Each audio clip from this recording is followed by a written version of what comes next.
Bonjour et bienvenue, une nouvelle semaine, un nouveau rendez-vous de Suchitavi. On va partir du côté du Cambodge cette semaine avec trois élèves infirmiers donc de l'Institut, donc de l'école d'infirmiers d'Ajaccio, de l'IFSI d'Ajaccio.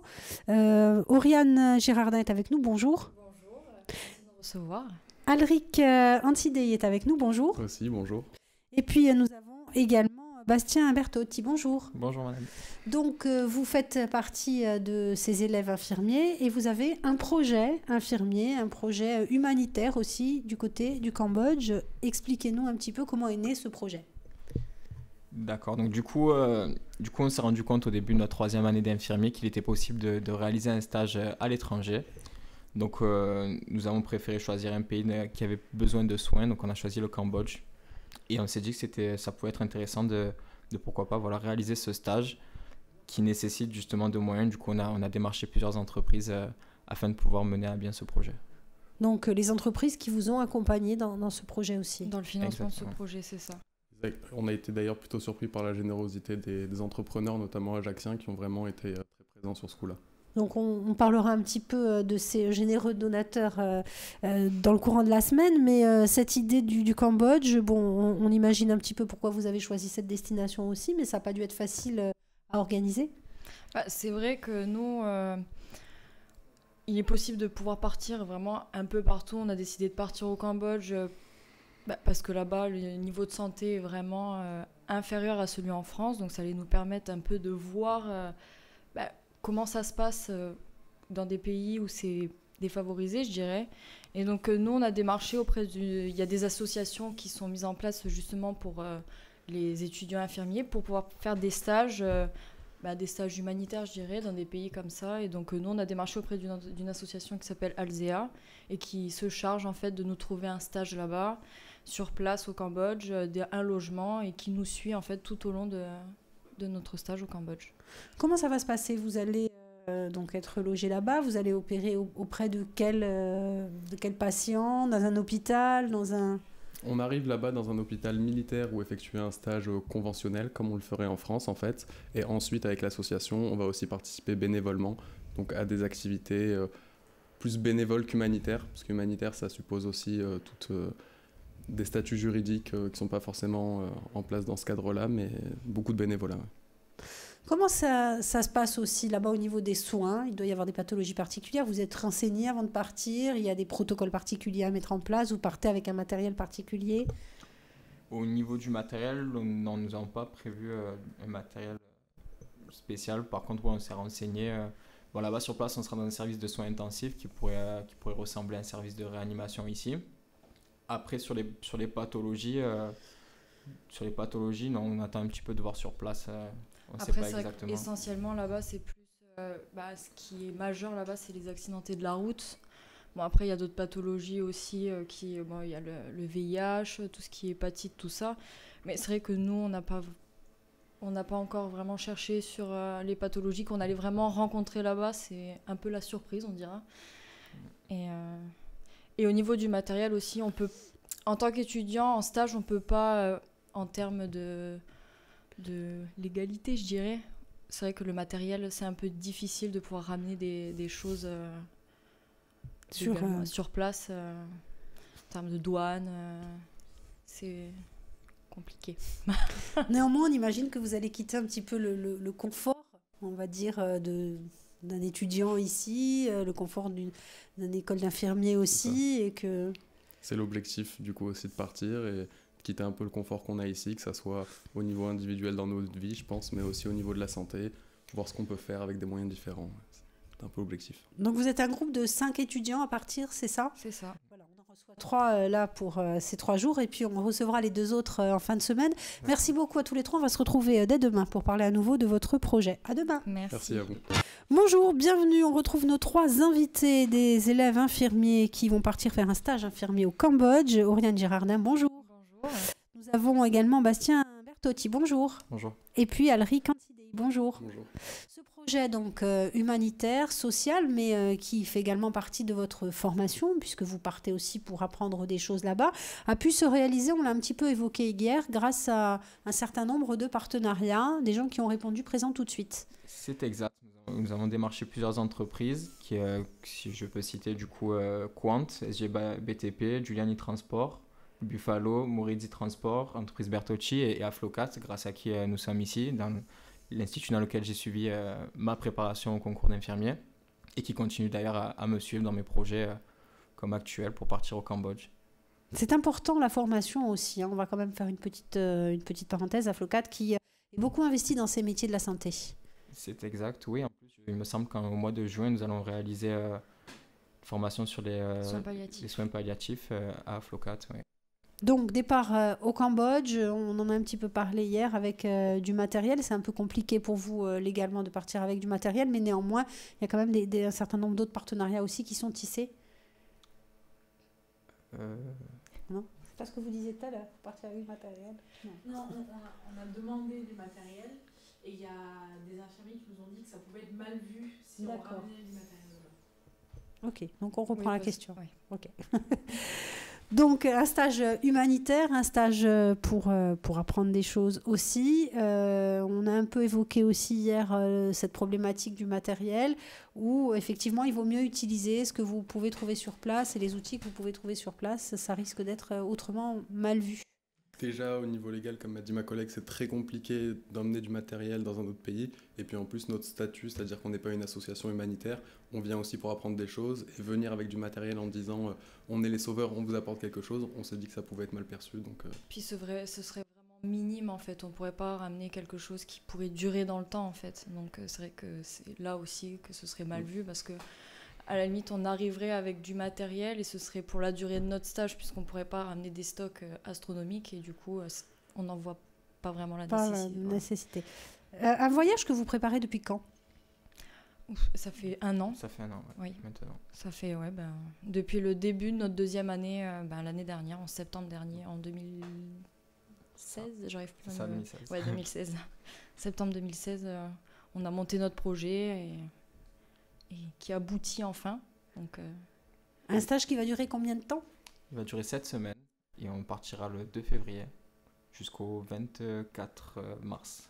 À l'issue de ce stage, lorsque vous retournez ici en Corse, c'est quoi l'idée ? C'est de faire un peu un état des lieux aussi, de montrer votre travail, de montrer...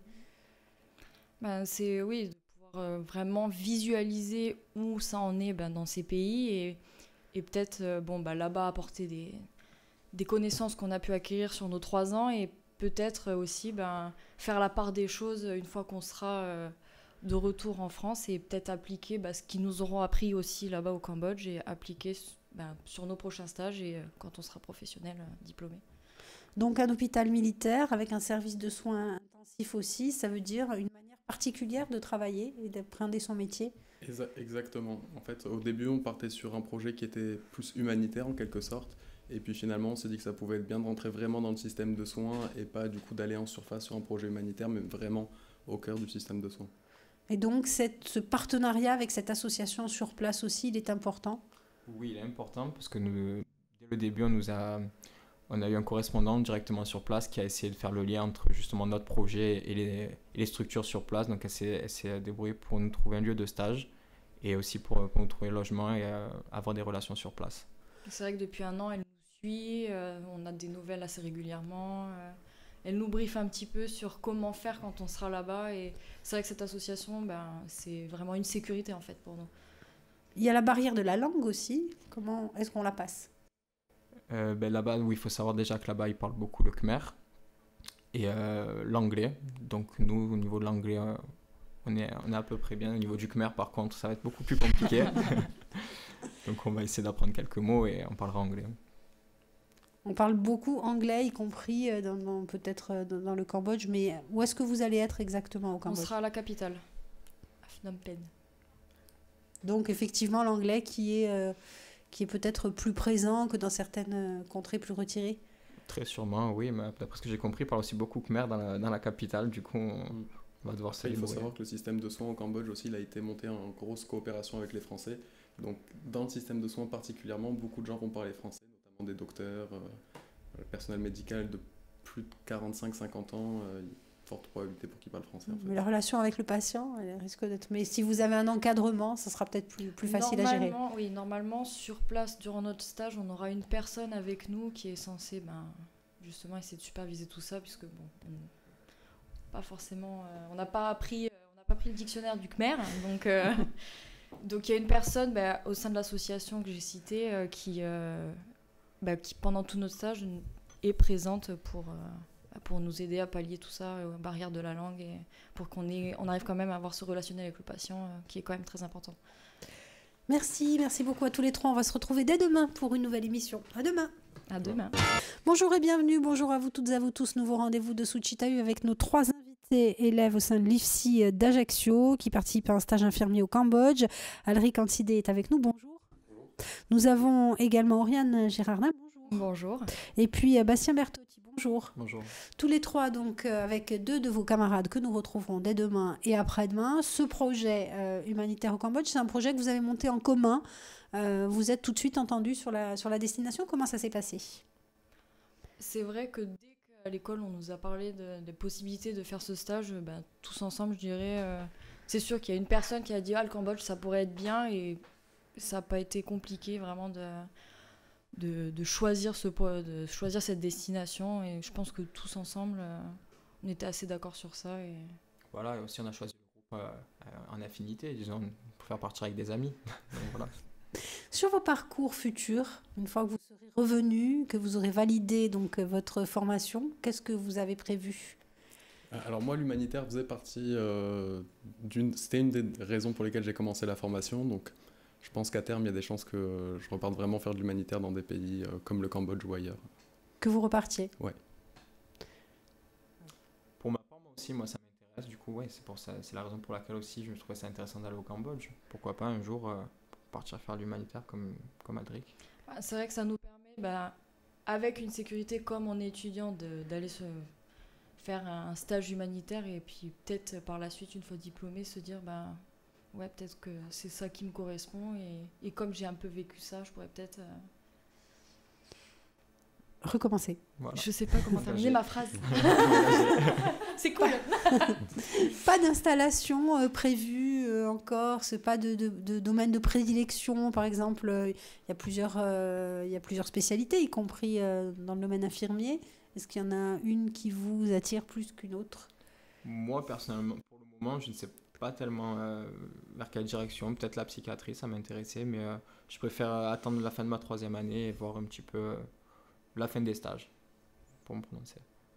Les urgences, peut-être ça pourrait me correspondre. Après, c'est vrai que, comme vous dites, il y a vraiment une diversité de spécialisation, donc on voit au cours des années, et peut-être l'humanitaire, l'urgence humanitaire, je sais pas, on verra. Et moi, à côté de l'humanitaire, l'oncologie m'intéresse beaucoup, donc normalement c'est vers ça que je me dirige, et puis après des petites missions humanitaires pour entrecouper tout ça, ça pourrait être sympa. Aussi. Qu'est-ce qui fait... quelles sont les qualités qui font un bon infirmier ? D'être ouvert déjà, je pense. Et c'est un peu ce qu'on va travailler en allant au Cambodge aussi, voir différentes mentalités, différentes façons de penser. Puis après de la rigueur. Oui. Après, selon le service, de la passion aussi, comme c'est l'essentiel un peu du métier. C'est vrai que ce métier, si on n'a pas envie de faire ça, je pense que c'est pas la peine de se lancer là-dedans, puisqu'on est là pour les autres, et la passion, c'est vraiment, je dirais, un peu le fil conducteur du choix de la formation. C'est un métier d'aide à la personne, voilà, il faut aimer aider les gens, il faut aimer le soin. C'est ce qu'on apprend au cours des 3 ans. Voilà. Eh bien, merci beaucoup à tous les 3 d'être venus passer ces 3 jours en notre compagnie. Donc, on va rappeler quand même les dates de ce voyage prévu au Cambodge. Oui, on part le 2 février et on revient le 24 mars. Donc cette semaine, comme vous disiez, au Cambodge, dans ce service de réanimation. On aura l'occasion peut-être de faire un petit retour d'expérience lorsque vous rentrez. Mais en attendant, en cela, dès demain, on va recevoir 2 autres de vos camarades. À demain. Merci. Au revoir. Au revoir. Bonjour et bienvenue, nouveau rendez-vous de Suchitahu en compagnie de nos élèves infirmiers. De nouveaux étudiants sont avec nous. Claire Friand, bonjour. Bonjour. Et Christopher Klipp, bonjour. Donc, vous allez partir au Cambodge à partir du 2 février, comme on vous l'a expliqué. l'expliquer et comme sont venus nous l'expliquer vos collègues depuis le début de la semaine. Alors vous aussi, quelle motivation? On va vous reposer la question à nouveau. Qu'est-ce qui vous a motivé dans ce projet pédagogique et humanitaire? Alors déjà, tout d'abord, c'est vrai que c'est une expérience qu'on peut faire, qu'on n'a pas l'occasion de faire tous les jours, c'est sûr. Donc là, c'est vrai que quand on a su qu'on avait cette opportunité, on a de suite sauté sur l'occasion parce que c'est quand même une expérience de vie qui est vraiment intéressante à faire, tant d'un point de vue personnel que d'un point de vue professionnel, là, pour le domaine infirmier. Et du coup, voilà, on s'est dit que vraiment c'était quelque chose à faire dans sa vie et que nous, on allait autant apprendre de ce voyage qu'on allait pouvoir apporter à ces gens en allant là-bas. Donc c'était vraiment ça la motivation. Oui, c'est ça. Puis c'est aussi l'occasion de découvrir une nouvelle culture, des choses qu'on ne connaît pas du tout, découvrir aussi le métier infirmier dans un pays qu'on ne connaît pas du tout, aller à l'autre bout du monde pour découvrir comment marche le système de soins là-bas. Donc c'était motivant dans ce sens-là, quoi. Apprendre effectivement cet échange qui apporte... Mixer les cultures, comment fonctionnent les soins là-bas, comment vivent les gens là-bas aussi. Je pense que ça va être très dépaysant pour nous. Et du coup, comme le disait mon collègue l'autre jour, c'est vrai que ça va nous sortir de notre zone de confort. Et on va découvrir des choses que je pense qu'on ne s'attend pas à voir. Qu'est-ce que vous appréhendez le plus, justement? La nourriture, je crois. Parce que moi, je suis très particulière pour la nourriture, tout ça. Et puis là-bas, c'est beaucoup des trucs à base de grillons, machin et tout. Mais sinon, au niveau de la langue, je pense que ça devrait aller. Les cultures, forcément, on s'attend à un choc, mais ça va aller, je pense. Après, enfin, ça, c'est moi, personnellement. Après, je pense qu'il y a aussi... moi, je pense plutôt au côté du métier. C'est vrai que je pense que là-bas, on va voir des choses qu'on ne verra peut-être jamais ici. Je pense qu'on va être très surpris de ce qu'on va pouvoir trouver là-bas aussi, comment vivent les gens. Je pense qu'il va y avoir un gros décalage par rapport à la France. Donc je ne sais pas du tout comment ça va se passer. J'espère que ça va bien se passer. Ouais, mais ça, on s'y prépare un petit peu. Enfin, on sait un peu comment ça se passe là-bas. Enfin, forcément, on s'est renseigné avant d'y aller. Donc on est un peu préparé psychologiquement. L'approche médicale, justement, l'approche du patient, le rapport au patient, est-ce que vous pensez qu'il est différent du point de vue de ce que vous avez, de vos renseignements? Ouais, enfin, de ce qu'on a entendu là-bas, c'est vrai que eux, par exemple, les patients, ils ont une approche différente, par exemple, par rapport à la douleur. C'est-à-dire que eux, avec toutes les pathologies qu'ils ont, et c'est vrai qu'ils ne sont pas soignés, il faut le dire, aussi bien que chez nous en France, eh bien, ils se plaignent pas. Voilà. Donc, et puis, voilà, par exemple, c'est pas... Par exemple, la chirurgie, c'est pas aussi propre que chez nous. Donc, voilà, on sait que déjà, ça, c'est différent. Et puis, les soins, c'est différent complètement là-bas. On sait qu'on ne va pas faire les choses aussi proprement qu'ici. On va apprendre justement à faire le mieux avec le minimum de matériel. C'est aussi ça le but, c'est d'amener nous nos connaissances là-bas. On va beaucoup apprendre d'eux. Il faut qu'on leur apprenne aussi certaines choses parce qu'il n'y a pas les mêmes notions ici et là-bas en termes d'hygiène, d'asepsie, comme on nous répète souvent à l'IFSI. Donc voilà, je pense que ça va être important de leur amener quelques bases qu'ils n'ont peut-être pas. Donc voilà. On est sur un territoire comme en médecine de guerre en fait, où on gère avec ce qu'on a. C'est ça, il faut savoir que c'est aussi un pays qui est encore pas mal touché par les mines antipersonnelles. Donc il y a aussi beaucoup de plaies là-bas dues à ça, des enfants, des plus grands. Donc voilà, je pense en chirurgie, surtout aussi à l'hôpital militaire, on va sûrement en trouver beaucoup, parce que c'est un hôpital militaire dans lequel on va être en stage, mais qui accueille aussi des civils. Donc voilà. Alors donc on va peut-être rappeler grâce à qui ce séjour a pu être rendu possible. Oui, voilà, c'est vrai qu'on a eu la participation de donateurs qui étaient très généreux, donc du coup on voudra en profiter pour les remercier. Donc du coup il y a Quant, il y a Flocat aussi, donc la prépa infirmier, il y a la CK, SGBTP, Apex Travaux Spéciaux, donc le Buffalo Grill, Giuliani Transport, Morizzi Transport et l'entreprise Bertotti. Voilà, donc c'est grâce à eux qu'on a pu financer notre projet. Et aussi on a fait une cagnotte Litchi. On aimerait aussi remercier les personnes qui ont donc donné des sous sur notre cagnotte, que ce soit nos proches, nos amis, notre famille, mais aussi des personnes anonymes qui ont participé à cette cagnotte, qui nous ont encouragés à aller au bout de ce projet. Ça faisait partie aussi du challenge, en fait, recueillir les fonds. Ouais, et c'était pas gagné d'avance parce que il nous fallait quand même un gros budget. Donc, si je peux annoncer, c'était quand même plus de 12 000 euros pour le projet entier, donc pour payer donc les vols, le logement, les assurances, tout ça. Donc, c'était pas gagné d'avance et c'est pour ça qu'on a essayé de s'y prendre bien tôt. On a pris une bonne année pour organiser le projet et après, c'était vraiment la course pour aller démarcher les entreprises. Mais on a été vraiment très surpris par les gens qui ont été très généreux avec nous et qui nous ont vraiment encouragés. Voilà, donc c'est pour ça qu'on les remercie. C'est aussi pour ça qu'on s'y est pris aussitôt. Voilà, c'est vrai que les années précédentes, les anciens groupes d'étudiants de cette école d'infirmiers partaient en 3e année et commençaient leur projet en 3e année. Nous, du coup, on a préféré commencer, quand on a entendu parler, en fait, en début de 2e année, pour avoir le projet qui était déjà bien ficelé, bien finalisé en début de 3e année, et pouvoir commencer directement la récolte de fonds, qui était une grosse partie. Voilà. Merci beaucoup à tous les deux. Merci, on va se retrouver dès demain.